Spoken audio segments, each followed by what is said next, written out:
વડગામ મત વિસ્તારમાં જ એક વિડીયો સોશિયલ મીડિયા પર વાયરલ થયો। આ વિડીયોમાં દાવો કરવામાં આવ્યો કે 5 દિવસ પહેલા વડગામના છાપીમાં મુસ્લિમોએ દલિત યુવકને ઢોર માર માર્યો। યુવક મુસ્લિમ યુવતી સાથે રિક્ષામાં ફક્ત બેઠો હતો।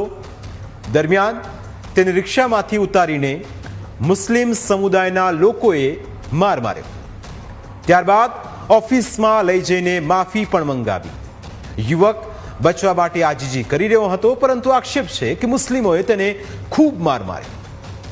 આ ઘટનાને 5 દિવસનો સમય વીતી ગયો, તેમ છતાં વડગામના ધારાસભ્ય જિગ્નેશભાઈ મેવાણીએ કોઈ જ સક્રિયતા દાખવી નથી તેવું વડગામના લોકો કહી રહ્યા છે। સ્થાનિક ધારાસભ્ય જે ગુજરાતમાં ગમે તે પણ દલિત સમાજ ઉપર અત્યાચાર થતા હોય તો ગુજરાતમાં દરેક